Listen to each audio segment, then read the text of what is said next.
Hello, you're watching The Political Vigilante. This article was submitted by a Patreon supporter. Thank you so much for supporting the show. And in this era, so my number, literally, my YouTube money just basically got cut in half in the last week or so from all the demonetization. So they don't want to hear these voices. Pretty sure they're not going to want to hear about this either. This is an article submitted by Alex Talk. As I said, Patreon supporter. You get to have a say in how this show's run, and you get a lot of bonus content. If you're a Patreon supporter, you can support the show for as little as $1 a month. $25 a month, I will interview you about anything you want to talk about. And this was in theroot.com. The article is written by Michael Harriot, and it came out last Thursday. And the title of the article, the NRA is a terrorist organization. And here, according to the United States Department of Justice, is how the U.S. Department of Justice defines terrorist activity. The use of any, A, biological agent, chemical agent, or nuclear weapon or device, or B, explosive firearm or other weapon or dangerous device other than for mere personal monetary gain, with intent to endanger directly or indirectly the safety of one or more individuals or to cause substantial damage to property. The same legal explanation defines a terrorist organization as a group of two or more individuals, whether organized or not, which engages in or has a subgroup which engages in the activities described. So this obviously is talking about what just happened in Parkland, Florida. But it could be, Sutherland Springs, Texas, Las Vegas, Columbine, Sandy Hook, Tucson, San Bernardino. Where does it just fill in the blank and then thoughts and prayers? It's a terrorist organization. The NRA is a terrorist organization. I would also argue that it supports, the gun industry supports, they're domestic war profiteers for sure. And let me just go into what this article says, and I really appreciate Alex Talk for submitting this.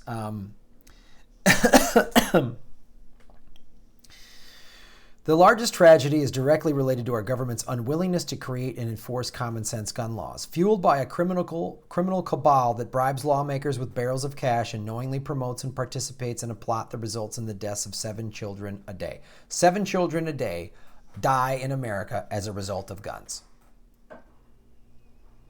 If tennis shoes were killing sneakers, if a toy was killing 7 kids a day, man, that toy would get shut down immediately. Excuse me. It would be off the shelves. It would be banned. You would have to turn it in without any question. Without any question. But we can't do that with guns. Too hard to figure out. Can't do it.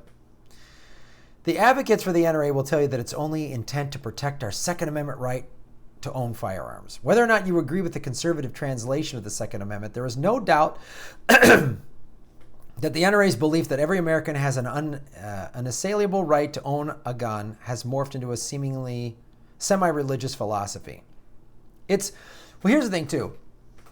Is it mostly Republicans that have pushed this? Absolutely. But let us not forget that the Democrats had complete control of the White House, the Senate, and Congress from 2009 to 2011. They could have passed gun reform legislation then, and they didn't. Because the NRA, the gun lobby, buys off Democrats too. Right? They buy off Democrats too.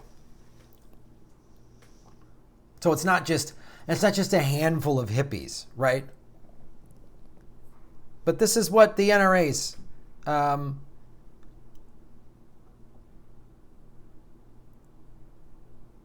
this is what this author writes. The NRA's unrelenting fight against common sense gun regulation is based on that philosophy in the same way that Nazis want to rid the world of non-whites and religious extremists believe that people who don't adhere to their theological philosophy should perish from the earth. Exactly.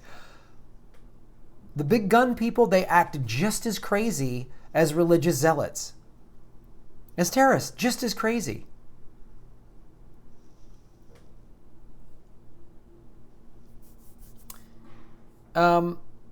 On October 16, 2017, the city of Newark, New Jersey announced a federal lawsuit against 10 drug companies that manufacture prescription opioids. In December, 5 suburban Illinois counties followed suit. By January, New York City, the largest city in America, did the same against opioid manufacturers. You want to know why?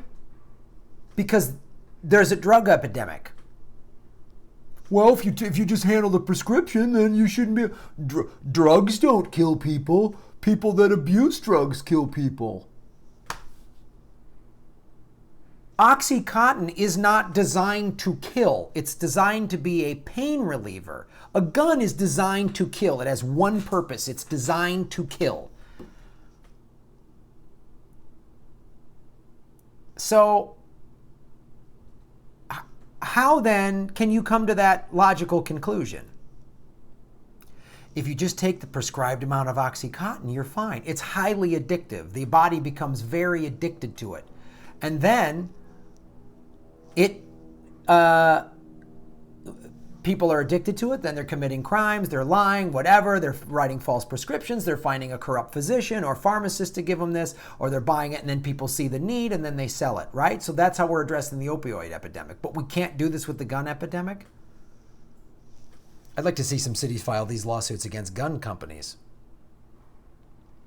None of these lawsuits argue that the pharmaceutical companies involved have sold defective products. Instead, they allege that the corporations that sell and market these drugs to consumers have knowingly engaged in practices that allow an otherwise legal product to end up in the wrong hands, resulting in an epidemic of addiction and death for which the public has paid the price. Therefore, the suits allege the companies are, at the very least, partially responsible. Boom. Look at that. Suck on that, gun companies. This has worked before. The 1998 Master Settlement Agreement forced tobacco manufacturers to pay $206 billion for tobacco-related deaths and illnesses. The companies also had to stop targeting youths, restrict advertising, enact policies so that cigarettes and tobacco products wouldn't end up in the hands of children. The case revealed that Big Tobacco had covered up the dangers of its products for years by uniting to lobby lawmakers with billions of dollars and obscuring data about the poisonous product. Sounds a lot like the gun industry. According to the Centers for Disease Control and Prevention, more people died from gun deaths in 2016. 38,658 people died in 2016. Then from prescription opioids. Around 14,400 people died from prescription opioids. 13,686 of the people killed by guns that year were under the age of 19. Even if you believe in the premise of self-protection or haters gonna hate, thugs gonna thug, when you extract the criminal element from total gun deaths, 495 of those deaths were unintentional. Another 22,000 were suicides. If I owned a gun, I'd have blown my head off already.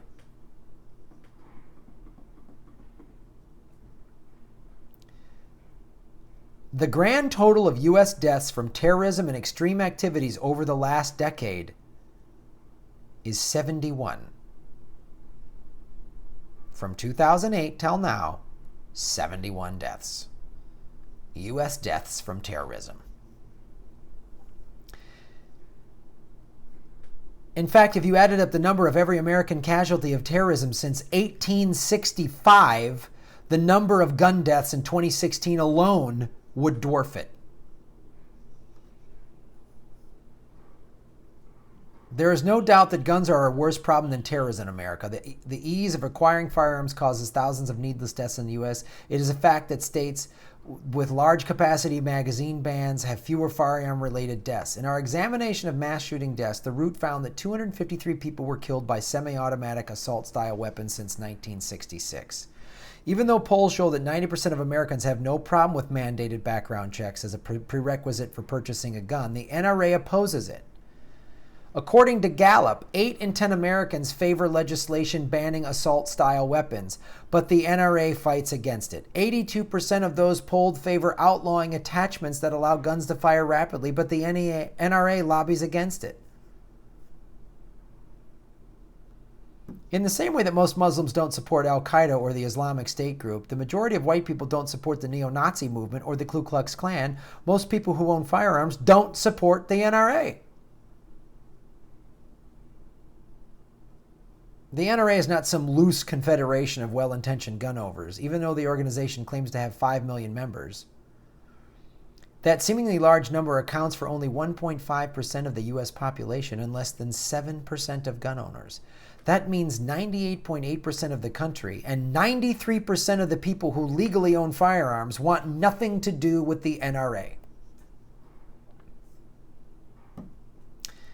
According to OpenSecrets.org, the NRA spent an average of $3 million on lobbying each of the past 5 years. This money does not come from members of the NRA. It comes from the gun manufacturers, who give tens of thousands of dollars to the organization in a variety of means, including donations, sponsorship programs, advertising, and revenue sharing.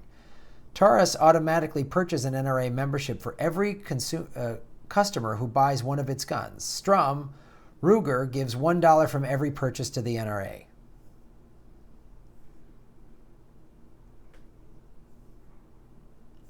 It's just, I mean,